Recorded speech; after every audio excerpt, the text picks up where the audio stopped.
So over the last couple of weeks, we've sort of focused quite a bit on France, moving our way from Bordeaux and through Burgundy. We're going to get away from that for a couple of weeks here. And we kind of started in Italy, in central Italy.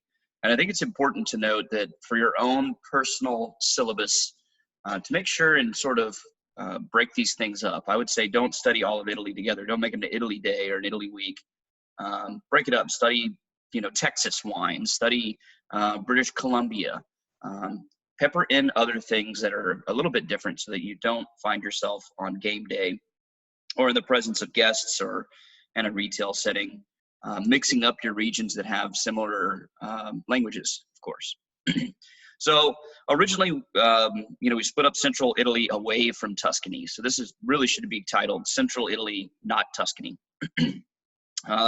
Tuscany in and of itself has about 45 minutes worth of presentation, and so I didn't want to go with an hour plus long presentation here. So what we get is central Italy, other than Tuscany, once we get away from that here. And so what we'll do then today is focus on the regions of Umbria, the Marche, Lazio, Abruzzo, Molise, Campania. And I think we'll get down a little bit. I don't think we're going to do as much of the southern stuff as we did in the past.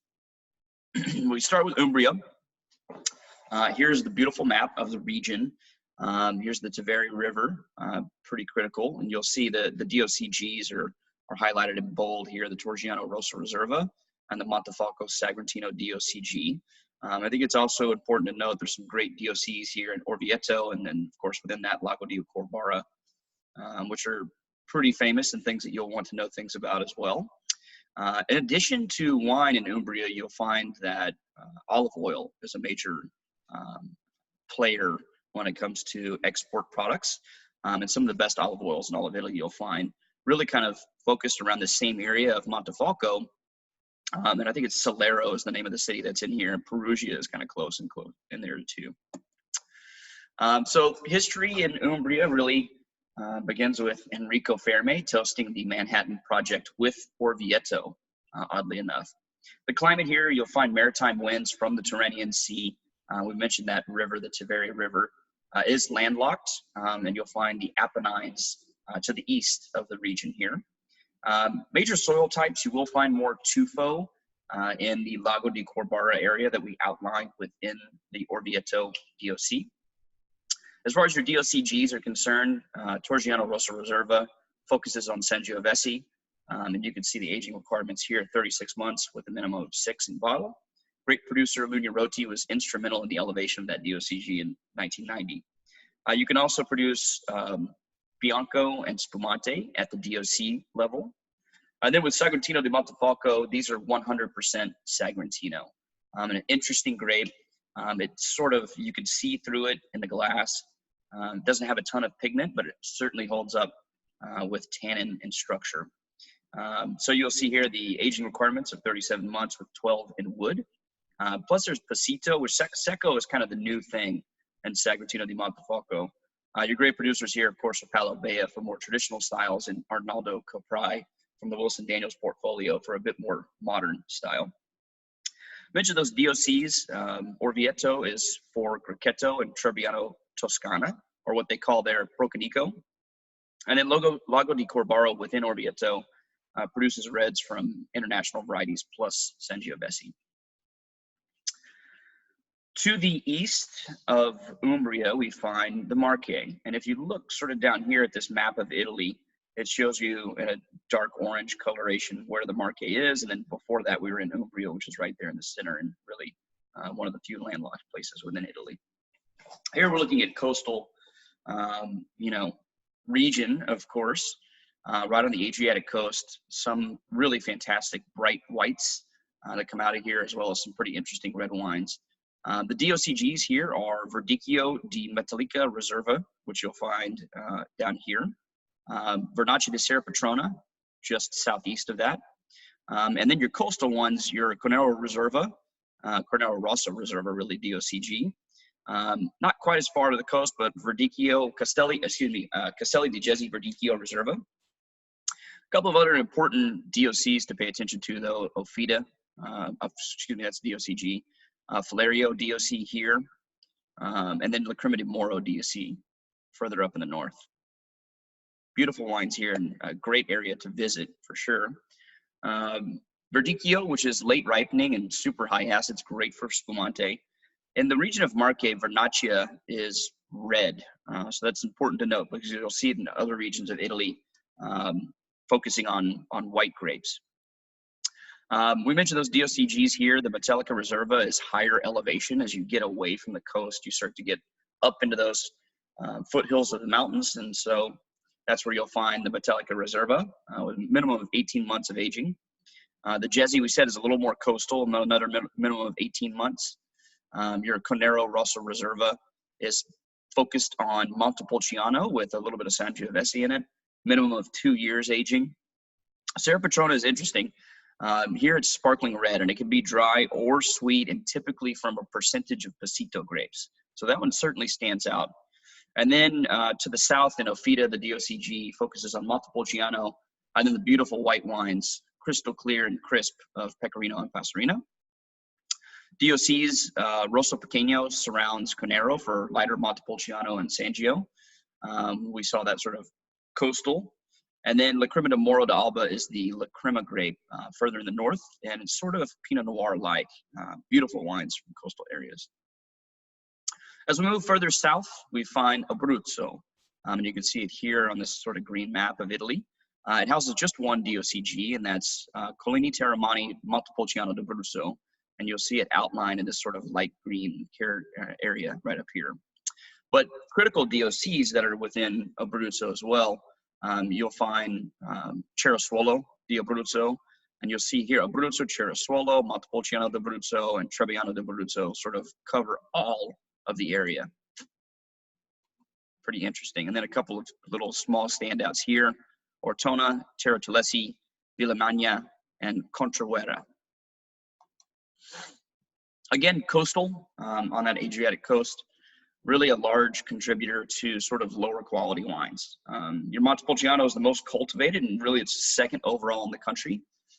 Here you see Trebbiano Toscana and Trebbiano d'Abruzzo, locally known as Bombino for the Trebbiano d'Abruzzo DOC. We mentioned Collini Terramani. That's really sort of the Classico zone. So if we look back, you'll see it's sort of the best area in Abruzzo for Montepulciano. And you'll see here too, it's a minimum of 90% with 2 years aging, 12 in wood. The Reserva goes up to 3 years aging.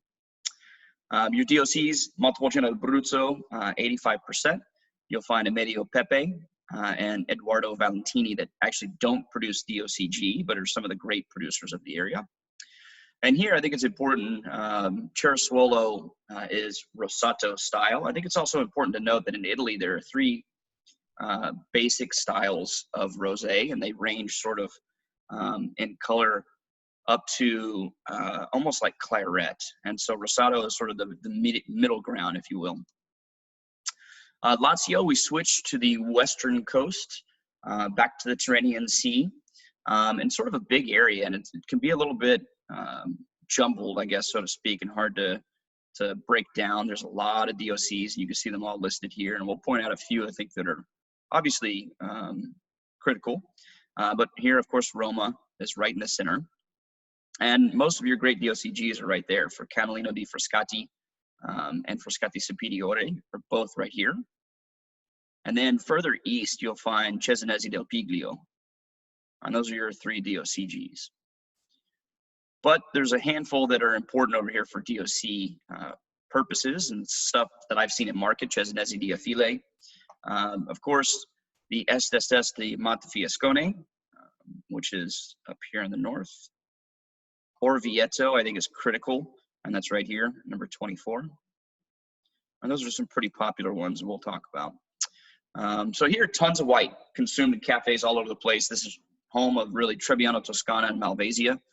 The red grapes are really only about 15% of the production in this area, which leads us to those DOCGs of Frascati Superiore, Cannellino di Frascati, which is later harvest, and then Cesenesi del Piglio, which is a Rosso, was the first known to achieve DOCG in 2008. Your Frascati wines are produced from mostly Malvasia. So your DOCs here, you'll see Castelli Romani is a massive zone that encompasses several smaller ones for bulk white production. Frascati is still in sparkling Malvasia, and that Estes de Montefiascone, excuse me, is Trebbiano based. Molise, this is a pretty small little area and really has only 4 DOCs. It's a tiny little area right here. You can see as you sort of get to the, almost to the boot, or the heel of the boot. Biferno, Molise, Pintro di Isernia, and Tintilia del Molise are the only DOCs of the region. Super mountainous, about less than 5% of the production is at DOC. Here it's almost all co-op. Biferno is probably the most important for reds and rosados, from Montepulciano and Aglianico blends, and then white wines of Trebbiano. And a critical region here as we get back to the western side is Campania. And probably one of the most important regions within central Italy. You'll see these DOCGs here. Aglianico del Taberno, which is up here right next to Benefetto, or with Benefetto inside of it, excuse me. Tarazzi, just down southeast. Greco di Tufo to the west there, and Fiano di Avellino. And so you see your 2 white wine DOCGs here to the west as they get more into the foothills, a little slightly higher elevation to Greco di Tufo. This is also the Amalfi Coast, right? So as you come down here to this Sorrentino Peninsula, you'll find the Costa d'Amalfi DOC, and here's Capri, the Isle of Capri, and Ischia. Beautiful area to visit. Certainly fantastic wines as you get further inland too. And I wanted to showcase exactly why that is. So we showed Benefetto there in the north, and that's where Aglianico del Taberno is. And then further south, you'll find Avellino. And this is a topographical map with, of course, on the Amalfi Coast, you see Mount Vesuvius. And that's right here. And then, so a volcano, of course, that blew up and decimated Pompeii years ago. But in further inland, you get past these mountain ranges and you start to see Avellino, and this is where Greco di Tufo and Fiano di Avellino are really successful wines. The Tufo you'll find in a higher elevation. Really in Campania, we start with like ancient Roman history and Falernian, which is that ancient wine that the Roman Empire drank from vintage 121 BC, which is noted as being particularly great, that we thought was from the Armenian grape, known as Greco. And here the major cities are Naples and Pompeii. Let me show you that on this map here again. You'll see Naples here and Pompeii further to the south. And then of course we talked about more inland areas past the mountain range. Again, volcanic tufa soils, obviously a byproduct of Mount Vesuvius. Small mountain chains that are there, the Monte Massico, the Mount Vesuvius, the Paternio Mountains, and then you'll see the Amalfi Coast, of course, as you get to the coast. Grapes, Aglianico, late ripening, and so it doesn't have a whole lot of northern plantings when it comes to that. Piedi Rosso, and you'll find that more as you get coastal. Falangina, Greco, Fiano, Biancolella, Chardonnay, and a few others. For DOCG whites, we mentioned that Greco di Tufo is 85% Greco. Higher altitudes, and it's blended with a little bit of Coda di Volpe for acidity here. Fiano di Avellino, 85% Fiano, and a number of communes that are adjacent to that Tarazzi area. For DOCG reds, you'll find Tarazzi, which is 100% Aglianico. Here are your aging requirements. You could see 36 months with 12 and oak. That moves to 48 and 18 for Reserva level. It's inland in Irpinia and Avellino, about 40 miles from Aglianico del Voltur in Basilicata. And here your great producers are Master Marandino, Feudi, Terradora, and a handful of others. Your Aglianico del Taberno calls for 100% Aglianico. As far as DOCs though, here it's really less than 10% of the production. But great DOCs, we've listed them here. Falernio di Massico with 4 Falangina Aglianico, and you'll start to see Primitivo as you get closer to the south where its home in Apulia is. This is really the historical place of Falernian, and that's where the name Falerno di Massico comes from.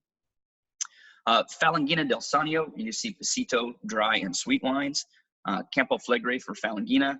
Costa di Amalfi for, again, those white grape varieties of Falangina and Biancolella. If you haven't had Falangina, it can be a bit floral. It's a very interesting and fun grape. Vesuvio for Falangina with a small component of Coda di Volpe and Verdeca. Here you'll find red, white, sparkling and fortified. And this is where, if they achieve an ABV of 12%, they can label as La Crema Christi del Vesuvio, which of course are the tears of Christ, and sort of a famous Jeopardy potables clue that they like to give on occasion. And then Ischia, for that island that's just off the Amalfi Coast, for Biancolella and Forastera, sort of in the Bay of Naples for whites, tough reds, more prevalent. You'll find Piedoroso and Guarnaccia, which is also known as Tintora di Tremonti. And so I mentioned that Piedoroso, you start to see a little bit more of that as you get further west. That's my show for today. It was kind of quick, and I hope it broke down some of these interesting regions of central Italy, including Umbria, Marche, Lazio, Abruzzo, Molise, and Campania. I think we're going to focus on Tuscany next week, and that should be a solid 45-minute presentation. So make sure you've got time, and we'll put that back on Sunday morning at 10:30 Central. I'll get this guy uploaded to YouTube, and we'll follow along with the syllabus. I certainly appreciate everybody coming. Cheers.